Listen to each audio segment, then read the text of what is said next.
first negative speaker. I'm going to be talking about why the majority opposes Anwr oil drilling. Majority opposed Anwr oil drilling survey says by the U.S. Government Info and Resources that a bipartisan national survey has found that a margin of 53% and 35% of Americans oppose proposals to drill for oil in the Arctic National Wildlife Refuge, or Anwr.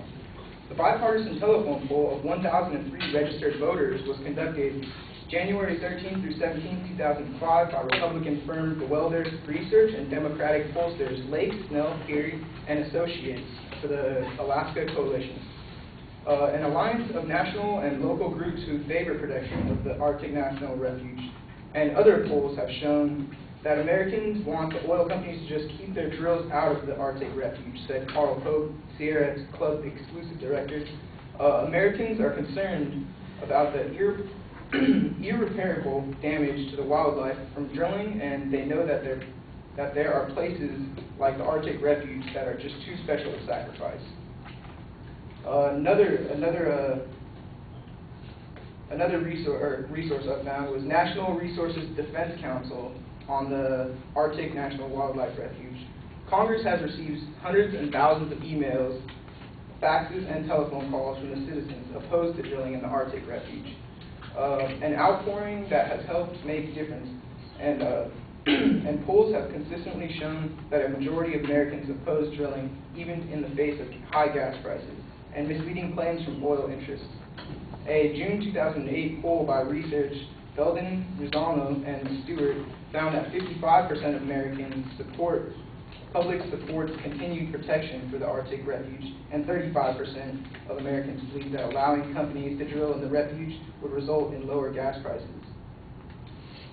My next topic is that Arctic Refuge oil is not a solution.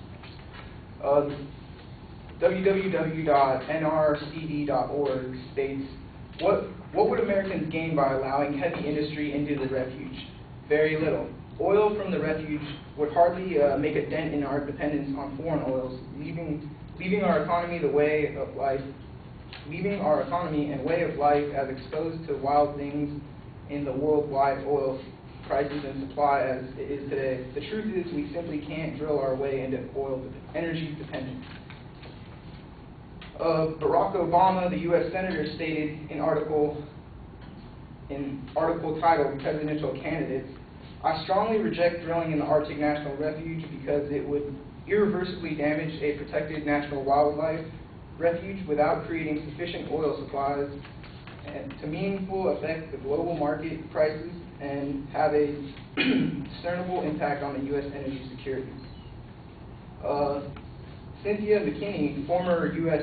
House Representative, wrote on December 4, 2001, most notably has been the administration's push to open the Arctic National Refuge for exploration. I agree with your statement when you noted that we need to decrease the dependency on foreign oil supplies in order to guarantee our energy security. However, I vehemently disagree that drilling in Anwr is the solution to this problem. The U.S. Global Survey estimates that oil recovered from Arctic Refuge would amount to less than 6 months' supply for American consumers and would not be available for another 10 years.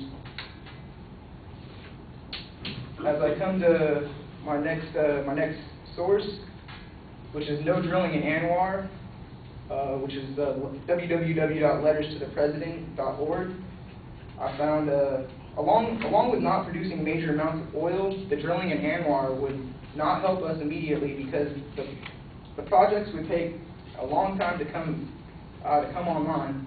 Places like the Atlantic coast considered to be rich in natural gas, lacking drilling platforms, pipelines, terminals, storage facilities, and other energy infrastructure. Senator Obama said that in a speech regarding oil drilling that George Bush's own energy department has said that if we opened up new areas to drilling today, we would not see a single drop for 7 years.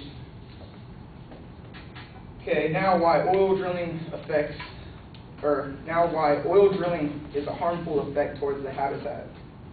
Biogems, which is the National Resource Defense Council, says that oil produced from Arctic Refuge would come in an enormous, irreversible cost. The refuge is among the world's last and true wilderness, and it is one of the largest sanctuaries of Arctic animals Traversed by dozens of rivers and framed by jagged peaks, this spectacular wilderness is vital to the birthing ground of polar bears, grizzlies, Arctic foxes, caribou, and endangered shaggy muskox. And www.MSNBC states that bowhead whales have changed their migration patterns to avoid offshore seismic exploration, and some polar bear dens have been disturbed. Caribou herds shifted calving areas and farmed vegetation among insects. Predators such as Arctic foxes, ravens, and gulls have thrived, feeding on the garbage around the oil fields, but they also prey on rare and, in some cases, endangered birds, the report has said. Now for some alternative solutions. Not only would drilling in Anwr produce a small return, but there are in fact viable alternatives to this country's energy needs. In its comprehensive national energy discussion, a Boston Globe editorial on February 22, 2001 framed the issue nicely. If the goal of natural energy policy is truly to reduce the U.S. dependence on foreign oil, not simply squeeze every drop of profit from the nation's resources, then a debate on conservation, research into alternative fuels and clean energy technologies is crucial. We describe how some of them feasible options. Alternative energies for a better tomorrow. Proper energy solutions can provide a considerable way out of these times of crisis. Solar power is one of the best ways among alternative energy sources to compensate the power requirement. Solar power production and its utilization in various quarters have enhanced various sectors, starting from agriculture to a small-scale production units linked with micro entrepreneurship. Effective energy solutions come as the only source for spice. And that is my conclusion.